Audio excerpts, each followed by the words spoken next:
Hey, welcome back to Student of the Gun Homeroom. I am your favorite professor, Paul Markle, and today we want to talk about helping the new shooter. Now, if you are a dedicated student of the gun, and people, your friends and neighbors and relatives know that you're the local gun guy, or you're the gun guy in the family, or what have you, you're the gun guy at work maybe. And I know I've got the rep. I'm the gun guy in the family and so forth. And you know, throughout the years, occasionally I'd have somebody come up and say, I'm thinking about buying a gun, or I want to buy a gun, and they're looking for advice, and that's cool.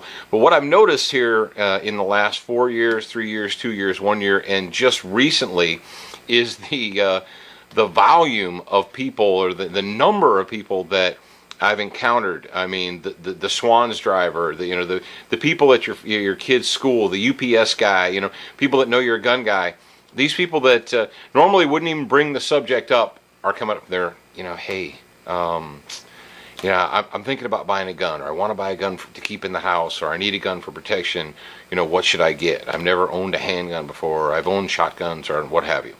And if you're the gun guy, it's easy to start telling them about your favorite thing, and about what you love, and what you own, and what is cool for you. Take a deep breath.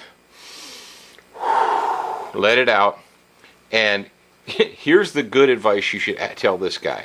Tell him, number one, you want to make an educated decision. So get as much information from as many sources as you can. Okay. If they don't have any experience with the handgun whatsoever, I would get a .22 pistol into their hands at some point in time. Recommend, say, hey, do you know a friend or a relative or anybody that has a .22 caliber pistol, a semi-automatic, .22 pistol that you can go out and practice with? Okay, that way they get over the felt recoil, the boom, all that, and they can focus on doing what's right, doing fundamental marksmanship and so forth. Suggest that they get training. Say, look, don't just buy a gun, because owning a gun just makes you a gun owner. It doesn't mean you know how to use it. There's lots of places where you can get training, and again, do the research. So if you want to help them out, if you want to be the good guy, you want to be the helpful guy, don't regale them with tales of your favorite blaster, and don't and God help us, don't start getting into the caliber comparisons and so forth, because if they're a brand new gun person and you start throwing 40 Smith & Wesson and 45 ACP and 38 and 9mm and 357 SIG, you start piling all that on them, they're just like, information overload.